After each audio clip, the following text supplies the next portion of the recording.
창조론과 진화론은 시대를 이끌어가는 아주 중요한 주제입니다. 인간의 기원에 대해 서로 다른 입장을 취하고 있습니다. 진화론은 무기물에서 유기물로, 유기물이 생명체로 진화해서 인간이 생겨났다고 주장을 합니다. 창조론은 하나님께서 만드셨다고 주장을 합니다. 그런데 인간이 살아오면서 계속 역사가 진행돼 가면서 인간의 그런 죄된 모습들, 악한 모습들은 실은 줄어들고 있지는 않습니다. 더 새로운 모습들, 더 기가 막힌 모습들로 죄와 악에 대해서 놀라운 일들을 벌이고 있는 것이 인간들의 모습입니다. 그래서 인간이 세상을 엉망으로 만들고 있죠. 아름다운 세상으로 만드는 부분도 있지만 또 많은 부분에 있어 엉망으로 만들고 있습니다. 그래서 인간 존재에 대해서 의문들을 갖고 회의들을 갖고 있습니다. 창조론의 입장을 기반으로 한 인간에 대한 이야기입니다. 우화인데요, 프랑스의 수녀인 마리 노엘이라는 분이 쓴 제7일에 하신 일이라는 우화입니다. 하나님께서 6일 동안 창조를 마무리를 하셨습니다. 그리고 7일째 쉬고 계신데 개가 찾아왔습니다. 하나님, 저를 왜 만드셨습니까? 제가 해야 될 일이 무엇입니까? 묻습니다. 너는 특별히 할 일이 없고 가끔가다 짖기만 하면 된다. 하나님 말씀하셨습니다. 개가, 하나님, 저에게도 할 일을 주십시오. 의미 있는 일을 하고 싶습니다. 하나님이 곰곰이 생각하시면서, 그렇다면 네가 지킬 수 있는 그런 존재를 하나 만들어 주겠다. 그리고 6일 동안 그 만들었던 그 창조의 찌꺼기를 가지고 인간을 만드셔서 개에게 주셨다는 것입니다. 너 이거 지키면서 살아라.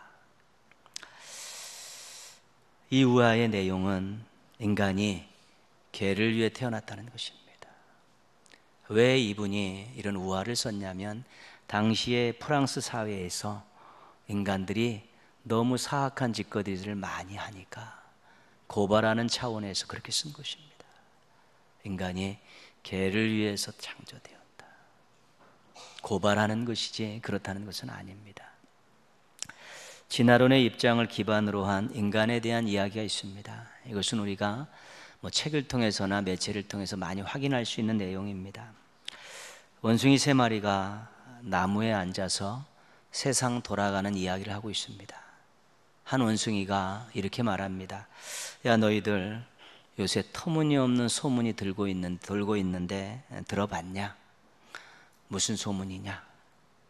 글쎄, 인간들이 우리 같은 고상한 원숭이들의 후손들이라고 그러네. 이런 소문 들어봤냐? 묻는 것입니다. 그 소리를 들은 원숭이가 벌컥 화를 내며 소리쳤습니다. 그런 망측한 소리가 어디 있느냐? 두 원숭이의 대화를 듣고 있던 3번째 원숭이가 분노하면서 말을 이어갑니다. 우리들 가운데 아내를 버리거나 자식을 버린 원숭이들이 있냐? 우리들 가운데 바나나 나무 둘레에 울타리를 쳐놓고 우리끼리만 먹겠다고 으르렁거리는 그런 원숭이들이 있냐? 우리가 언제 뇌물을 받고 별을 만들어준다라고 한 적이 있느냐? 우리 중에 누가 몽둥이나 칼이나 총으로 서로를 죽인 일이 있느냐? 거짓과 탐욕과 폭력으로 이익을 챙기는 인간들을 고발하고 있는 것입니다. 원숭이들이 기분 나쁘다는 것이죠. 인간들이 자신들의 후손이라는 것이. 우리들은 인간같이 행동하지 않는데 그런 짓거리를 하고 있는 인간들의 우리가 선조라는 것이 부끄럽다라는 그런 의미의 말로, 탐욕과 폭력과 이익을 챙기는 그 인간들에 대한 고발의 이야기입니다. 인간의 타락과 사악함은 자신들이 살고 있는 세상을 살기 힘든 곳으로 만들어가고 있습니다. 위험한 곳으로 전락시켜가고 있는 것이지요. 성경은 인간과 세상의 타락을 하나님의 소망과 연결되어서 말씀을 쭉 이어가고 있습니다. 에덴 동산에서 첫 사람들이 타락을 했습니다. 그때 하나님께서 그들을 쫓아내셨습니다. 그때 하나님께서 그들에게 가죽옷을 입혀주셨습니다. 소망을 접지 않으셨다는 것입니다. 죄악이 가득한 노아 시대를 홍수로 심판을 하셨습니다. 그때 하나님께서 노아를 택하셔서 방주를 만드시고 남은 자들을 계획하시고 그들에게 이 모든 일들 어려움 속에서 살아남게 하셨죠. 하나님의 소망이 유지되도록 하신 것입니다.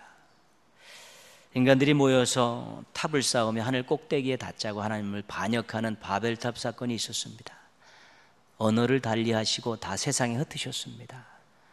그러면서 하나님께서 아브라함을 부르셔서 제사장 나라를 만들 것을 계획하시면서 그 소망을 이어가셨습니다. 근데 세월이 가고 역사가 흐를수록 인간들과 국가들은 더욱더 악행을 자행하기 시작했고 그 멈추지를 않았습니다. 그대로 놔뒀다가는 멸망길로 가기 일쑤였습니다. 그때 하나님께서 독생자 예수님을 보내셔서 소망을 이루실 준비를 하셨습니다. 인간들의 죄악은 계속되지만 하나님께서는 끊임없이 중간중간 심판과 은혜를 베푸시면서 하나님의 소망을 접지 않으시고 계속해서 이어나가셨다는 것입니다. 하나님의 소망의 끝은 어디일까요? 죄인들에게 악한 세상에 기회를 주시면서 거두시지 않은 하나님의 소망은 무엇일까요? 오늘 말씀이 그 말씀을 전하고 있습니다. 1절 말씀 보시면요, 끝날에 이르러는 여호와의 전에 산이 산들의 꼭대기에 굳게 서며 작은 산들 위에 뛰어나고 민족들이 그리로 몰려갈 것이라.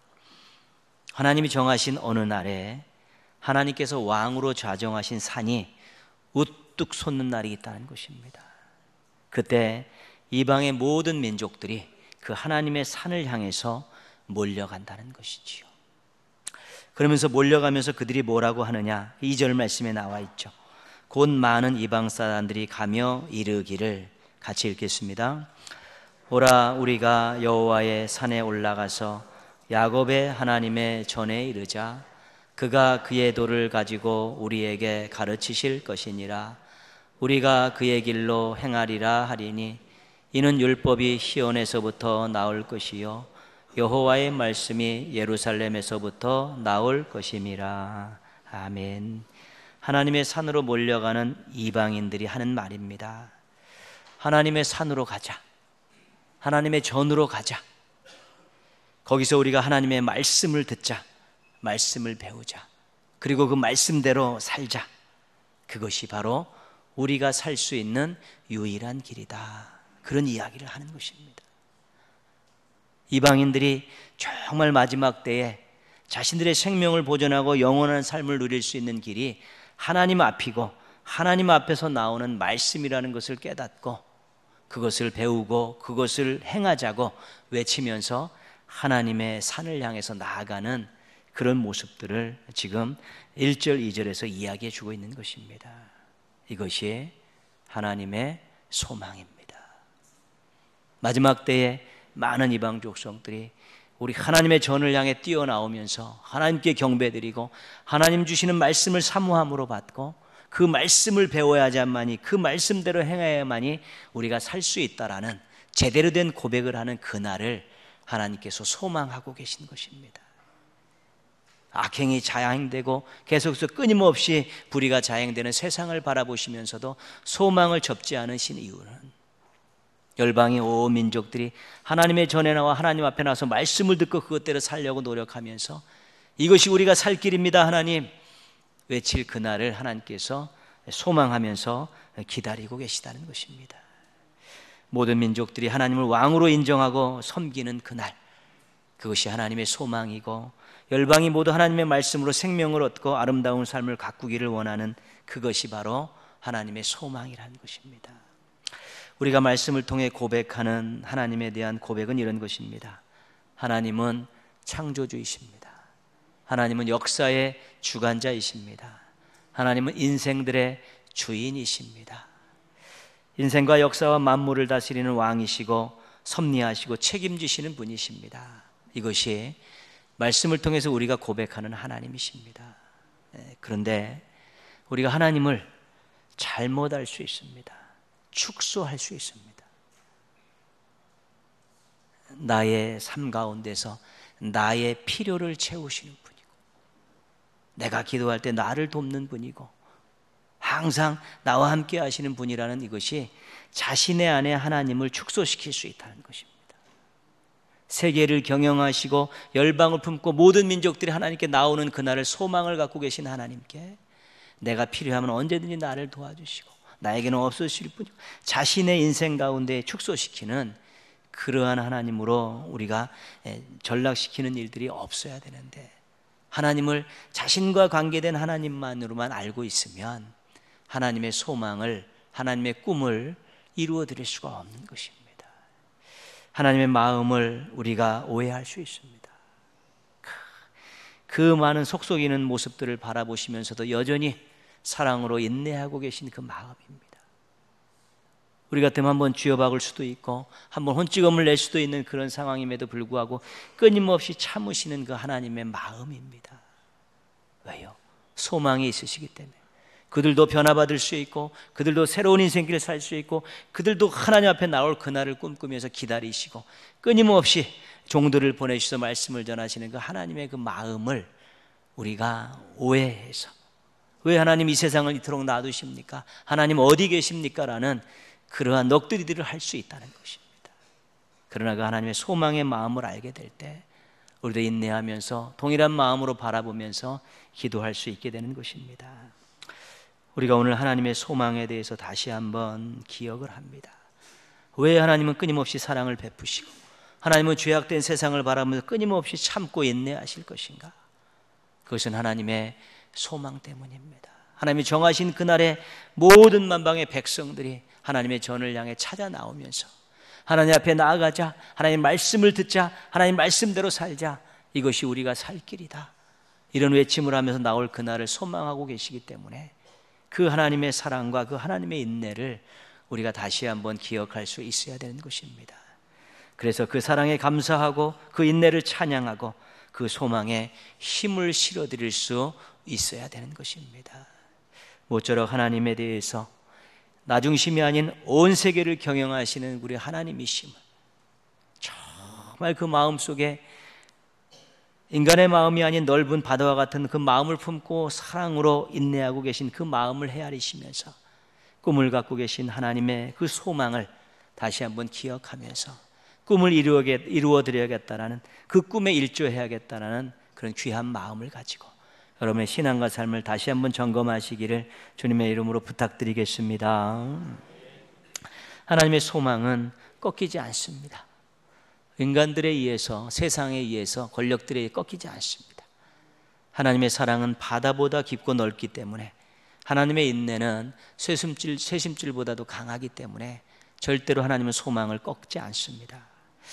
그런데 세상은 아직도 계속 하나님의 소망에 반하는 일들이 일어나고 있습니다. 최근에 우리나라에서 일어나는 일들도 예외는 아닙니다. 요즘 우리가 얼마나 속상한 일이 많습니까? 일어나는 일들마다 속상하고 또 분노하게 되고 그렇습니다. 갑질, 최근에 우리 사회에서 많이 보도되는 내용이고요. 집단 폭행 사건, 이것도 우리의 가슴을 많이 아프게 하고 분노하게 하는 일이고요. 전쟁 무기 생산 및 반입, 이런 부분들도 우리가 정말로 가슴 아픈 일들입니다. 무기가 많아져서 좋을 일이 어디 있겠습니까? 무기를 쌓아놓고 좋을 일을 기대하기가 어디 있겠습니까? 이러한 현상들은 모두 무엇인가 있는 자들에 의해서 자행되는 일들입니다. 권력이 있거나 부가 있는 자들이 횡포를 부리는 것이고, 힘이 있거나 숫자가 많은 자들이 횡포를 부리는 것이고요. 강대국들이 약소국들에게 횡포를 부리는 일입니다. 신앙적으로 볼 때 이것들의 공통적인 문제점이 있습니다. 그것은 바로 파괴라는 것입니다. 이러한 갑질, 집단 폭행 사건, 전쟁 무기의 생산과 이 반입이 증가하는 것은 인간성을 파괴합니다. 인간을 고귀한 존재로 보지 않습니다. 자신의 감정을 폭로하는데, 또 자신의 이익을 얻는데 이용 수단으로밖에 여기지 않습니다. 언제든지 유해를 가할 수 있고 언제든지 생명에 끊을 수 있는 그런 일들이 이런 현상에서 나타나는 것이고요. 인간관계가 파괴됩니다. 서로 불신하고 대적하게 되는 것이죠. 요즘에 낯선 사람에게 말 걸기 어렵고요. 특히 아이들에게 말 걸기 어렵습니다. 이제는 대꾸도 하지 말라고 그렇게 가르치죠. 왜냐하면 믿었던 사람들에게 아이들이 당하니까요.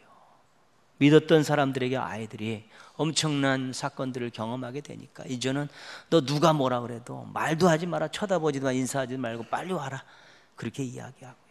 또 길 가다 낯선 사람이 호의를 베푸는 것에 대해서도 선뜻 예전처럼 받아들일 수가 없습니다. 이제는 다 신뢰가 깨지고 인간관계가 참으로 험악해지게 된 것이 다 이런 일들 때문입니다. 공동체가 파괴됐죠. 함께 어우러 사는 일들이 점점 줄어듭니다. 나만 편하면 되고 나만 아니면 되고 나만 즐거우면 된다라는 생각 때문에 공동체 생활이 어렵습니다. 교회의 모임들이 왜 어렵습니까? 바쁘기도 하지만 이제 같이 간섭하고 살아가는 것들이 귀찮은 것입니다. 그렇기 때문에 하나의 모임을 갖기가 어렵고 지속해 나가기 어렵습니다. 어떤 모임 만들어서 오래 지속하기 어렵습니다.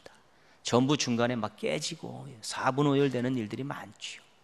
그만큼 공동체가 파괴되는 현상들이 극대화되고 가고 있고요. 평화가 파괴되고 있습니다. 무기들이 생산되고 전쟁의 위임 속에 사람들이 공포에 떨고 미래에 대한 소망을 잃어버리니까 평화가 파괴되는 것입니다. 그러니까 이 시대에 일어나는 그런 안 좋은 일들이 파괴시키는, 인간성을 파괴시키고 인간관계를 파괴시키고 공동체를 파괴시키고 평화를 깨뜨리는 일들을 하기 때문에 그것이 위험한 것입니다. 창세기 1장, 2장은 우리가 창조장으로 알고 있습니다. 이 창조장에서 이야기하고 있는 두 가지 중요한 사실을 놓치면 안 됩니다. 세부적인 상황들을 차치하고 두 가지는 놓치면 안 됩니다. 첫 번째는 하나님은 창조주이시다. 이것이 그 말씀 속에서 들려주고 싶은 첫 번째 말씀입니다. 하나님이 온 우주 만물의 주인이시고 역사의 주인이시고 인생 생명의 주인이시라는 것을 말씀하고 있는 것입니다. 창조의 말씀을 읽으면서 하나님은 창조주이십니다라는 이 음성을 듣고 이 음성에 아멘으로 고백하고 자신의 믿음으로 장착할 수 있어야 되는 것이죠.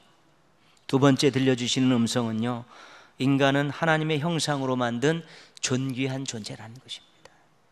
그것이 창조의 말씀 속에 나와 있는 두 번째 중요한 말씀입니다.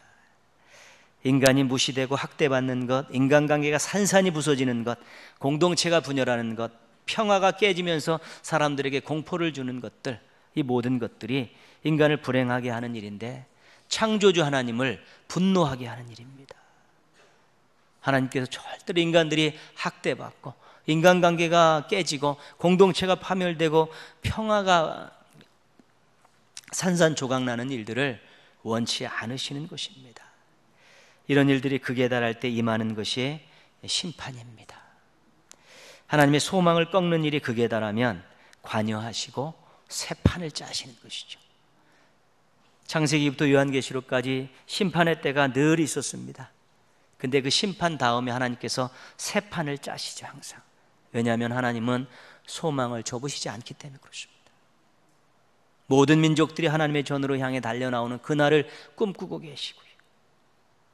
또 그들이 정말 하나님 말씀으로 생명을 얻고 하나님 말씀으로 행복한 인생을 그것이 유일한 살 길이라는 고백을 듣고 싶어서 계속해서 은혜를 베푸시며 심판 다음에 새 판을 짜시는 것입니다. 만약에 이 나라도 이런 일들이 계속되고 인간성이 말살되어지는 일들이 계속되면 어떤 형태로든지 하나님의 심판이 임하려는지 모르는 것입니다. 하나님의 창조의 섭리에 반하고 하나님의 소망에 반하는 일들이 극에 달할 때 심판이 임하게 되는 것입니다. 꿈을 이루시기 위해, 소망을 이루시기 위해 새 판을 짜시는 일들이 하나님의 심판이기 때문에 그렇습니다. 3절 말씀 보시면요, 3절 말씀 보시면 그가 많은 민족들 사이에 이를 심판하시며 먼 곳 강한 이방 사람을 판결하시리니, 하나님께서 심판하신 날이 있다는 것입니다. 모든 민족들과 사람들과 결산할 날이 있다는 것입니다. 이것을 우리는 알고 믿는 사람들입니다. 그렇기 때문에 우리가 정말로 우리가 먼저 받은 복음과 우리가 늘 훈련받은 말씀을 가지고 믿지 않는 사람들에게 끊임없이 나아가야 되는 것입니다. 하나님의 소망의 주인공들이 될 수 있다라고, 하나님 앞에 나가서 말씀을 받으면서 새로운 미래를 맞이할 수 있다는 것에 대해서 끊임없이 전할 책임이 우리들에게 있는 것입니다. 우리도 바뀌고 그들도 바뀌고, 우리의 무지함과 사악함이, 그들의 무지함과 사악함이 말씀으로 새롭게 바뀌면서 하나님의 소망을 이루어드리는 일들을 우리가 먼저 할 수 있어야 된다는 것입니다. 3절 말씀, 제가 아까 중간까지 판결하시니까지 읽었는데요, 무리가부터 같이 읽겠습니다. 무리가 그 칼을 쳐서 보습을 만들고 창을 쳐서 낫을 만들 것이며, 이 나라와 저 나라가 다시는 칼을 들고 서로 치지 아니하며 다시는 전쟁을 연습하지 아니하고. 사람들에게 해치는 무기들을 사람들을 유익하게 하는 도구로 바꾸라는 것입니다. 그 일을 하라는 것이죠. 개인들도 그렇고 나라들도 그렇고 사람들을 해치는 무기들을 사람들에게 유익을 주는 도구로 바꾸는 일들을 해 나가라는 것입니다. 이런 것들을 통해서 하나님의 소망이 이루어져 가기 때문에 그렇습니다. 다른 성경에 보면 하나님께서 창과 칼과 활을 꺾으시는 하나님의 모습으로 나옵니다. 하나님께서 직접 관여하시는 일도 있지만 하나님이 택한 백성들과 교회를 통해서 무기를 도구로 바꾸는 일들을 하나님께서 하시기를 원하고 계시다는 것입니다. 굉장히 중요한 일입니다. 4절 말씀 보시면요, 4절 말씀 보시면요, 제가 한 문장만 읽겠습니다. 각 사람이 자기 포도나무 아래와 자기 무화과나무 아래에 앉을 것이라. 각 사람이 자기 포도나무 아래와 자기 무화과나무 아래에 앉을 것이라. 이 말씀이 구약에서 얘기하는 태평성대입니다. 각 사람이 땀 흘려 수고해서 열매를 얻고 그것 가지고 주변에 있는 사람들과 사랑을 나누며 어우러져 살아가는 그것이 예언서를 통해 주시는 하나님의 태평성대를 표현하는 말입니다. 각자 자기 나무 아래에서 자기가 수고한 것의 열매를 먹으며 사람들과 어우러져 살아가는 그 모습, 그것이 하나님께서 백성들에게, 택한 백성들에게 원하시는 아름다운 삶의 모습들이고요, 그런 삶을 가지고 이방인들과 함께 하나님의 전으로 이방인들이 뛰어나올 수 있는 그날을 하나님께서 소망하고 계신 것입니다.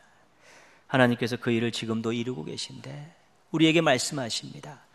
이 세상이 너무 인간성들이 말살되고 하나님의 소망을 꺾는 일들이 일어나고 있는데 무기를 도구로 바꾸는 일에 앞장서라. 무기를 도구로 바꾸는 일에 사명감을 가지고 열심히 살라고 그렇게 말씀하고 있는 것입니다. 이 땅에 많은 무기들이 있습니다. 근데 그 무기들을 누가 만들었냐면 무기의 삶을 살아가는 사람들이 만들었다는 것입니다. 그렇기 때문에 우리가 복음과 말씀을 가지고 끊임없이 전하는 것입니다. 아까 이방인들이 하나님의 산으로 가면서 뭐라고 말씀합니까? 우리가 하나님의 전에서 나오는 말씀을 받을 것이다. 우리가 하나님의 전에서 나온 말씀대로 살 것이다. 그것이 우리가 살 길이다. 그러면서 이방인들이 하나님의 전으로 뛰어가지 않았습니까? 하나님의 말씀이 능력인 것입니다. 무기의 삶을 살아가고 있는 이 땅의 많은 사람들, 무기를 생산하고 있는 많은 사람들, 인간성들을 말살하면서까지 자기의 이익을 챙기려는 많은 사람들에게 복음을 전하고 말씀을 전해야 되는 이유가 거기에 있는 것입니다. 복음이 사람을 변화시키고 말씀이 사람을 변화시키기 때문에 그렇습니다. 먼저 기억하십시오. 우리의 입이 무기도 될 수 있고 도구도 될 수 있습니다. 우리의 손이 무기도 될 수 있고 도구도 될 수 있습니다. 우리가 가지고 있는 돈이 무기도 될 수 있고 도구도 될 수 있는 것입니다. 먼저 우리가 복음으로 말씀으로 무장해서 우리가 정말 무기의 삶이 아니라 도구를 생산하는 삶을 살 것을 다짐하며 가는 곳마다 사람들을 유익하게 하고 화평을 이루는 모습으로 살고요, 복음과 말씀을 끊임없이 전하면서 무기 인생을 살고 있는 사람들에게 도구 인생을 살 수 있는 기회를 계속해서 줄 때 우리 하나님의 역사가 일어나면서 그의 마음을 바꾸고 삶을 바꾸면서 조금씩 하나님의 전을 향해 뛰어나오는 사람들이 있고, 갈급함을 가지고 말씀을 사모하고 또 말씀대로 살려고 노력하는 사람들이 많아질 때 이 땅이 정말 하나님이 꿈꾸는 아름다운 세상이 되어질 수 있고, 또 많은 믿지 않는 사람들이 하나님의 전을 향해 말씀을 향해 헐떡거리며 뛰어가는 하나님의 꿈이 이루어지는 그날이 반드시 오게 될 것입니다. 이런 삶을 살기가 쉽지 않습니다. 우리가 비난의 대상이 될 수 있습니다. 왜냐하면 이런 무기를 생산하며 무기적인 삶을 통해서 자신의 이익을 챙기는 사람들에게 도구의 삶을 사는 사람들은 항상 적이 될 수밖에 없습니다. 자신의 이익을 반하기 때문에 그렇습니다. 그리고 또 바보라는 소리도 들을 수 있습니다. 많은 수고와 희생이 따를 수도 있습니다. 5절 말씀입니다. 같이 읽겠습니다. 만민이 각각 자기의 신의 이름을 의지하여 행하되 오직 우리는 우리 하나님 여호와의 이름을 의지하여 영원히 행하리로다. 아멘. 각자 자기가 섬기고 의지하는 것을 믿고 사는 것이지요. 우리는 하나님을 믿고 의지하고 살지만 또 다른 신을 섬기고 믿고 의지하는 사람들도 있고요, 또 세상의 여러 가지 것들을 믿고 의지하고 사는 사람도 있습니다. 어쩔 수 없습니다. 그러나 우리는 남이야 어쩌든 하나님의 이름을 의지하고 행동하는 것입니다. 왜냐하면 하나님이 최고의 신이시기 때문에 그렇습니다. 왜냐하면 하나님이 옳으시기 때문에 그렇습니다. 왜냐하면 하나님께서 우리에게 명령하셨기 때문에 그렇습니다.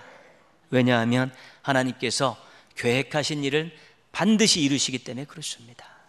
때로는 우리가 이 세상이 너무 험해지고 엄청나게 바위와 같이 앞에 절벽으로 나와 있을 때 계란의 심령으로 그것을 칠 때가 있습니다. 도대체 무슨 변화가 있을 것인가. 그럼에도 불구하고 우리가 그 일을 할 수밖에 없는 이유는 무기적인 삶을 버리고 도구적인 삶을 살고 무기적인 삶을 사는 사람들에게 복음과 말씀을 끊임없이 던질 수밖에 없는 이유는 하나님께서 최고의 왕이시기 때문이십니다. 하나님이 하시는 일이 옳으시기 때문에 그렇고, 하나님 우리에게 명령하셨기 때문에 그렇고, 우리가 작은 몸짓들을 하지만 하나님께서는 그것을 통해서 놀라운 역사를 이루실 것을 믿기 때문에 그렇게 하는 것입니다. 그것이 신앙입니다. 나는 안 되지만, 나는 연약하고 부족해서 안 될 것 같지만 우리 하나님이 도우시고 우리 하나님이 이루시기 때문에 할 수 있습니다가 신앙인 것입니다. 신앙인이 그래서 위대한 것입니다. 하나님의 장중에서 하나님의 말씀으로 하나님의 돕는 은혜로 위대한 일을 할 수 있기 때문에 위대한 것입니다. 세상에 하나님을 왕으로 모시고 함께 평화를 이루며 사는 것이 하나님의 소망입니다. 그런 세상을 살다가 하나님 나라에 와서 영원토록 그런 삶을 살기를 원하시는 것이 하나님의 소망입니다. 우리는 우리 자신이 먼저 무기가 되지 않도록 조심해야 합니다. 우리가 도구가 되도록 우리를 성숙시켜 나가야 되고요, 이 땅에서 무기의 삶을 살고 있는 많은 사람들에게 복음과 말씀을 끊임없이 전하면서 그들에게 도구의 삶을 살 수 있는 길을 안내할 수 있어야 되고요, 우리가 중과부족인 것 같고 계란으로 바위를 치는 것 같아도 우리는 하나님의 이름을 의지하고 그 일을 행해야 되는 것입니다. 우리는 부족하지만 하나님은 강하시고 우리는 이룰 수 없지만 하나님이 이루시기 때문에 그렇습니다. 모쪼록 하나님께서 우리의 소망을 다 이루어 주시지 않았습니까? 죄와 사망에서 우리를 구원해 주시고 우리에게 영원한 하나님 나라를 주시지 않았습니까? 우리의 소망은 반드시 이루어집니다. 그 나라에서 하늘 소망은 이루어지게 되어 있는데, 우리가 이 땅을 살아가는 그 몇십 년 안에 우리가 하나님의 소망을 이루어드리는 그런 삶을 살 수 있다면 우리는 은혜에 보답하는 삶을 살고 아버지 하나님을 기쁘시게 해드리는 삶을 살고 만왕왕이신 하나님께 충성을 보여드릴 수 있는 삶을 살게 되는 것입니다. 모쪼록 무기를 도구로 바꾸는 이런 아름다운 삶을 사셔서 하나님의 소망을 이루어드리는 하나님 나라 백성들 되시기를 주님의 이름으로 축원합니다.